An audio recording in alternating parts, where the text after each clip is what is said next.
Gary, come to the game in a moment, but first up, any new developments on Marvin Elliott and his situation? No, not yet. We said we'd give it a few more days, and we'll make an announcement when we need to. Yeah, he's someone though that is kind of in your thinking, someone that you may be interested in adding to your squad. Well, we said we'd give him a couple of weeks, and that's what we're doing. So a couple of weeks, it's not over yet, and then we'll take it from there. Yeah, okay. And Gillingham next up, of course. A bit of revenge mission, does that come into it when you play them so close together? I think so. I'd like to think so. I would hope that the players would feel that we owe them one, if you like, after getting beat on our own patch, as it were. It is a game that we've got to pick up some points pretty quick, get some points on the board. I know we've got beat in a league game and one cup game, but you mustn't leave it too late to get your first few points on the board, just for your own confidence, really. Yeah, is it difficult playing a team back-to-back games, or does that help you in some ways? Well, whatever's a positive or negative with us, it's the same with them. So it depends on who uses the information better, which team goes out and uses that information in their play, and then can actually produce it on the day. And that's what we've got to be after. But I'm sure both teams will be up for it, as it were. I thought our team was up for it on Tuesday. I didn't think we wasn't up for it. I just felt that certain individuals didn't quite reach the level that was required on the day. So hopefully they'll find their form very quickly. Yeah, and barring the result, is it a similar sort of game? Would you expect a similar sort of game this time around? Well, we don't know. Funny enough, both teams slightly tweaked their shape because of the players that we wanted playing.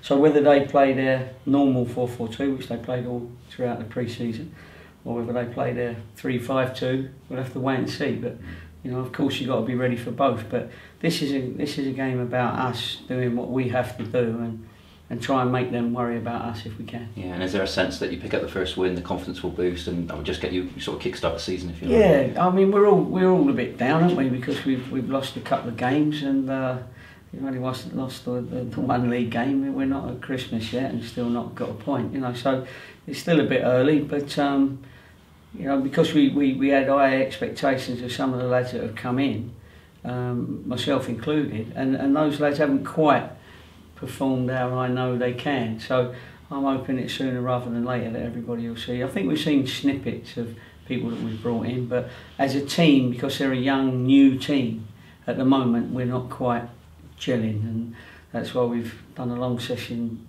today.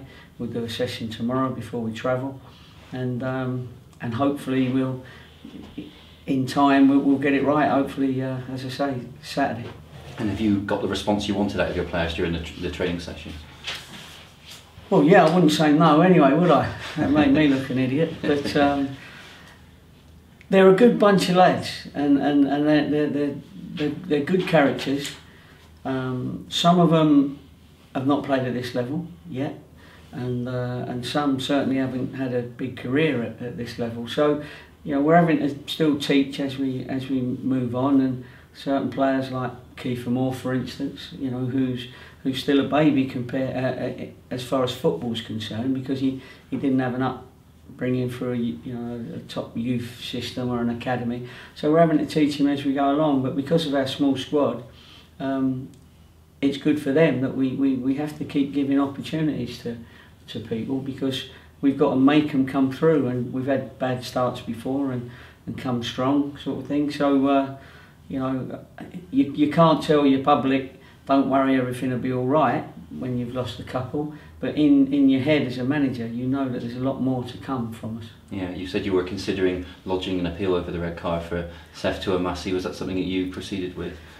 No, only because the video that we've got, the video evidence, the camera was immediately behind 3 or 4 players. And so you couldn't see it. In my opinion, on the day, there was no way was it a red card. There was some fouls in the Coventry-Cardiff game yesterday that were similar, but were only yellow cards. The lad did stay down for a bit longer than maybe he needed to, and his teammates did clap him when he walked away, and got one of our lads sent off. He did take a knock, But the referee had the same view as us as well, so there's no way we could ask the referee to review it, because actually he guessed on the day anyway, because you can see from the angle there was 3 or 4 players in front of him. Yeah, and of course that opens the door, I suppose, isn't it? The competition for places at right back goes back to Brendan's opportunity, I suppose, at the weekend. Yeah, well, you know, when we pick the team, you'll see, you know, what we decided to do. But at the moment, we're just trying to help everybody find Yeovil Town's game. That's what we got to do. And some of them haven't played that before. But you know, when it comes together, we'll know. Yeah, and the goalkeeping situation, I don't expect you to tell us, but do you know in your mind which one you're going to pick for the weekend? Yeah, I do. Yeah, in my mind I do. You know, they both made mistakes, and they need